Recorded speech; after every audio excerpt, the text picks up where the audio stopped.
As you can see, the polytunnel is still very much in construction back here. I'd hoped that it would have been finished for this week, but it's taking a lot of time.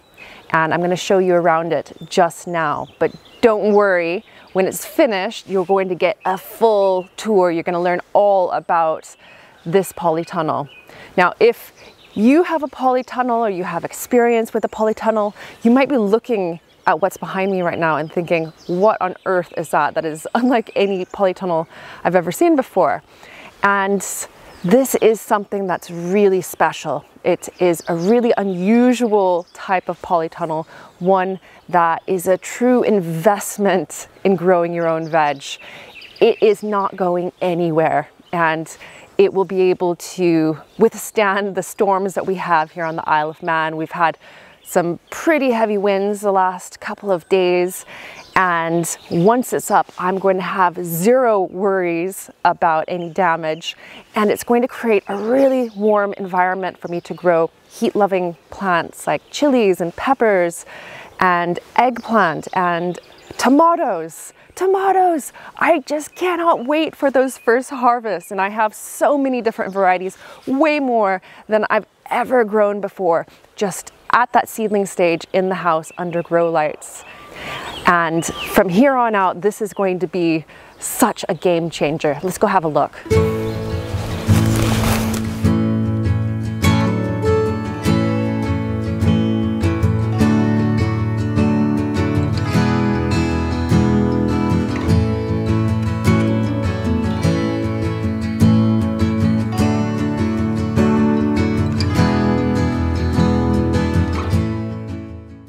I think you can understand why it was so important for us to get planning permission for this polytunnel. This is not the kind of polytunnel that is going to go anywhere. And the construction materials, you can see, are substantial. There's a really sturdy frame. There are wooden sides for support. It's shiplap. It's going to look great. This has taken about 4 days of full-on work to get it to this point. And some of that work was Josh and I, and some of that work was professional joiners. John Dog, my friend, who has helped to build the patio, and his friend Dave. And they've been incredible in helping to get it this far. And it's 4 by 7 meters, so quite a good size. And it's really making use of this flat area that we had back here and weren't using. It's a race against time to plant the last of the bare root hedgerow plants and also trees. And one thing I did a couple of days ago was plant 3 more trees, 2 down here in the bottom of the garden, and then 1 over on the side lawn at the bottom. And there are now trees over here, 5 of them, that create an inner space. So we've got 2 over on this side. We've obviously got this one directly in front of us. This is a Worcester pearmain apple tree. And then there are 2 more over there. And these are 5 apple and pear varieties. And they create a space, so they've outlined an area that I'm going to be using for edible gardening, but also to help create a more biodiverse area within the garden. So to encourage wildlife to have different types of plants that are attractive to pollinators and to frogs, to birds and hedgehogs. And also there might be some harvests for us as well. Kind of an experimental planting that I really can't wait to tackle. And it will also include a pond somewhere about here. But of course we've got the polytunnel at the back, and we need to finish those projects and get the back of the house and the garden shipshape before I tackle that.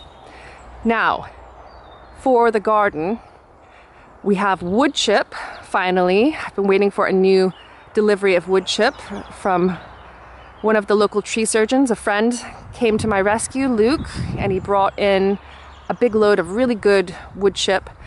And so one of the jobs this week will be finishing up the wood chip paths and also filling that last no-dig bed. And then we'll be pretty much set to start planting. Now, of course, I do have a few things growing. Let's go have a look. Both the ordinary garlic and the elephant garlic are up and loving all of the spring sunshine we've been getting. And then the spring cabbage, wow, look at them. They're protected from birds by netting, and they are exploding with green.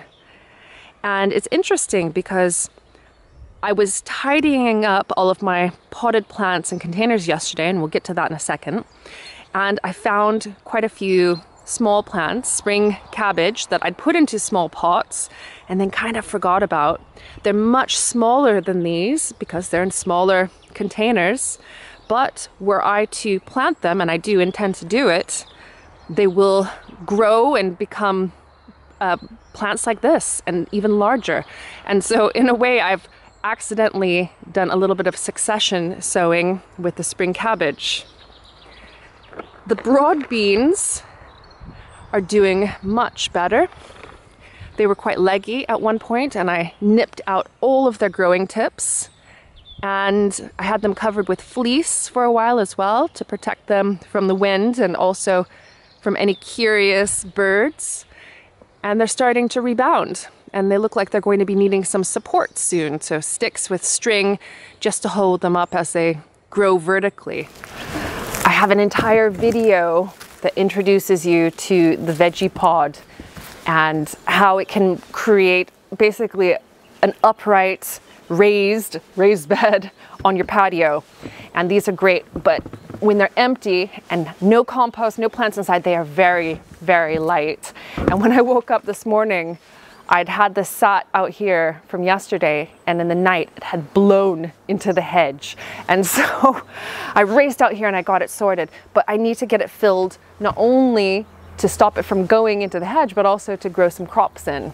This cover protects the crops inside from birds, but it also creates a somewhat warmer environment. It comes with another cover that you can use in winter as well. That is a proper like greenhouse type cover, creates kind of like a mini polytunnel inside. And it's warm enough now that I can start sowing some seeds like lettuce and spinach and radishes outdoors. And what I'd like to do then today, right now, is fill this and get those seeds sown. And previously, I had put down a membrane on top of these reservoirs. And when I took the potting soil out of this yesterday, I noticed that none of the plant roots had made their way through that membrane and into the reservoir of water down further below. And so I'm going to try planting it up without that membrane and just see what happens. The idea with the membrane was to stop the potting mix, the compost, from going down into the water, but this was designed to not need that membrane, so we'll see what happens. I'm going to put the same potting mix that was in it previously, and also going to add some vermiculite and some fresh compost on top.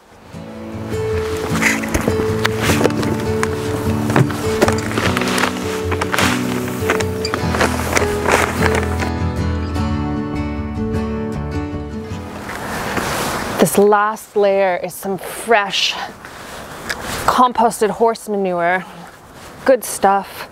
When it's composted horse manure and other farmyard manure, it has a scent to it, but it's not nearly as pungent as the fresh stuff. I'm just going to spread this out. And if you wanted to learn more about the Vegepod, you can go over to that video, of course. But as far as filling it, it's probably about 6 to 8 bags of standard bagged compost if you're going by that type of unit, or many, many buckets. Okay, that layer is on, and I'm just going to put some vermiculite into the mix. I'm doing this because vermiculite helps to lighten up the potting mix, and when I emptied it yesterday, I noticed that because there was just pure compost in here, it was quite heavy. And so I just want to add a little bit of extra lightness to this mix. Just gives plant roots a bit more structure to grow into. It aids in drainage, and of course, you know from me introducing you to vermiculite before with potting up seedlings, that the granules absorb water, and so water does hang out inside the granules of vermiculite, but it doesn't necessarily make the potting mix wet. It's just kind of like little reservoirs of moisture. The first thing that I'm doing is watering it in, and a lot of the same principles of sowing seeds in modules and trays is the same when you're talking about other containers, larger containers. Wash some of this compost in. And if you pre-moisten it, then when you sow your seeds into it, they're not going to move around as much when you do your watering after. I'm sowing seeds that I know will be able to withstand the cooler nights that we'll have for the next month or so. And I've got 4 different types that are going in today, and they include radish rainbow mix, lettuce red salad bowl, a mixed spicy salad leaves mix, and some salad rocket as well. And I've got labels at the ready to go, and I might as well just pop them in. I think I'll put the lettuce at the back because it can get quite big and bushy. So put it here, and then we'll put the spicy salad mix there next to it, the rocket in there, and then the radishes here in the front. And just make some drills with my hori knife, or you can use whatever gardening tool you like. This one is my favorite for pretty much everything, digging and cutting and making drills. And leaving quite a bit of space in between, because you have to really imagine how big these plants are going to get, and they'll start growing out at the sides. And these 4 drills, when they're all growing, will completely cover the top of the potting mix here. It will take up this entire space. When sowing seeds, you want to get them in the ground about 2 to 3 times as deep as the seed is wide. Lettuce is really small, the seeds, so they really just go underneath the surface. They don't need very much depth at all. And in fact, all of these seeds are pretty small. So about 1/4 inch deep is all that they need. And actually there are some measurement markers here on the hori knife if I really wanted to use that. I have an Amazon shop where I have a lot of the tools that I use. And so if you're interested in checking that out, I'll leave a link down in the video description. I think that's more than enough seed. And then just barely cover them. And then firm them down. Sorted for that row. 3 more to go. The greenhouse looks so inviting, doesn't it? Properly tidied again. A lot of the pots I've brought outside, so there's more standing room. I've put the big containers of tulips right in front. Those will be blooming in no time. If you recall, my old greenhouse had an old Belfast sink that I had planted up with tulips, so it's kind of the same idea. Just love those in spring. Just a splash, not too many. Now, I've purchased something really useful for the greenhouse, and I just want to show it to you in case you don't have one yourself. Keeping an eye on the temperatures is really important because you need to know how cold it's getting at night. And a simple thermometer like this doesn't really tell you. So unless you're getting up in the middle of the nights, you'll never know. So this is a minimum maximum thermometer, and it's battery powered. And you can see at the bottom there that it's telling me that there was a minimum of 4.8 degrees Celsius last night, which is quite cool. It's fine for some of these seedlings I've moved out of the house, including the radishes and spinach, lettuce, some onions, and the brassicas back there. but it's still very cold, and you couldn't really put your tomatoes out here or any warm, heat-loving seedlings and plants. They would just not like it at night at all.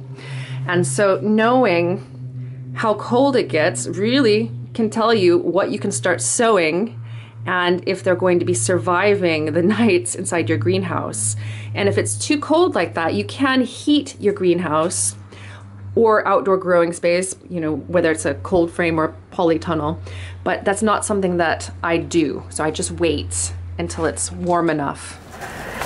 It's time, young peas, for you to go out into the garden.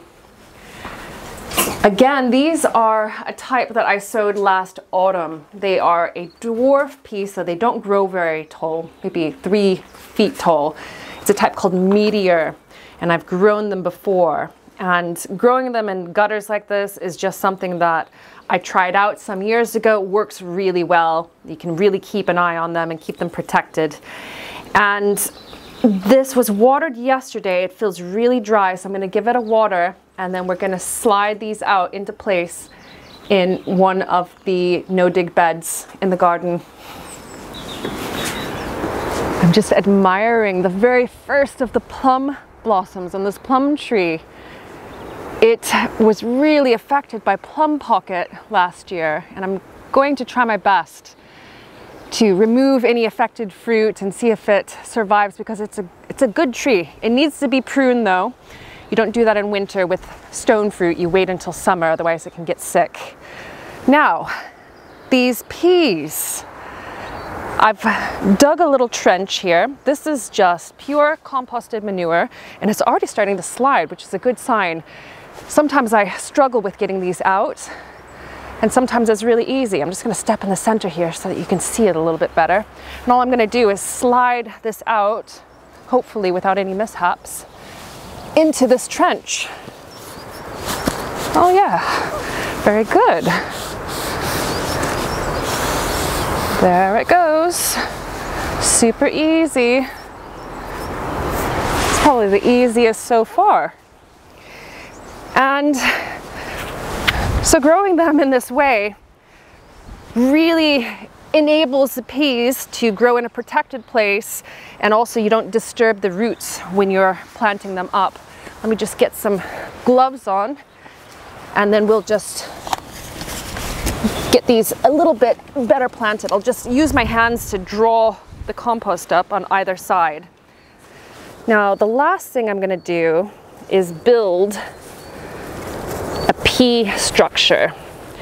And I've made these out of bamboo before, but also anything else that I have lying around, and I just happen to have all these sticks left over. And so I'm going to run bamboo along the top, have these sticks propping it up, and these are about 1 meter tall, which is about the height that these peas should grow. And then I'm going to run string along and maybe put some pea sticks in there as well.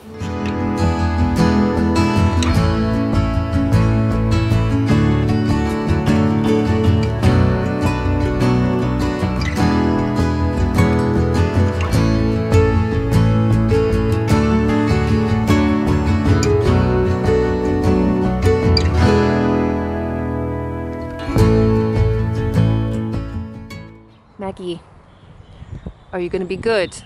You're not going to destroy the pea structure. Maggie, promise me. I know you're listening. I think that this will do it. I put in the wooden sides first, and then also tucked in some pea sticks underneath, and those sticks are just foraged from down in a wooded area of the garden, and they'll protect the young plants down there, but also give them some place to clamber up, almost like a jungle gym. And then I've put some bamboo along the side for some side stability, and also have wound a type of wool string up and down and around, and that will hold this thing all together, but also give more places for the peas to grow up. And it's pretty sturdy. It moves around, which is understandable. It doesn't have a foundation, but I think this should do. I think they'll be happy with climbing and growing on this pea trellis. I planted the spare spring cabbage back behind the peas, and hopefully what will happen is that we'll have that first cabbage that's growing over in the other bed, and then this will have time to catch up, and then we can enjoy it as a spring green as well. Someone asked me in my community tab a few days ago if the new Polytunnel will be Maggie proof. It will definitely be Maggie proof. I'm saying that right now with a lot of confidence, but you never know. As far as the pea support, I think that that might be Maggie proof. She's already been over here investigating it. All that string is just irresistible. Speaking of the little devil, here she is, coming to inspect and terrorize. There's a lot more that I need to get done today. I have New Zealand yams, so the oca, to plant up. They've been inside chitting alongside the potatoes, so developing little shoots, and they are ready to be planted and ready to start growing roots. I have plenty of other seeds to sow. I'd like to get some spinach sown. I'm going to reuse that gutter and sow up some sugar ant peas, which are just amazing. They're my favorite. Although I'm growing meatier, they're a type of pea that you have to shell for the peas, and I actually prefer the ones that you can eat the entire pod. And the list doesn't end. I'm sure it's the same with you. This time of the year, things really start to get going.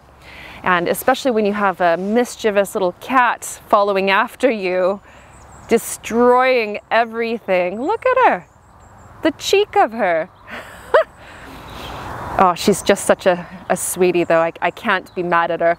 I say that and she's starting to crawl in. Maggie, I guess it's not Maggie proof. I'm gonna have to fix this, but I'll let you go for this weekend.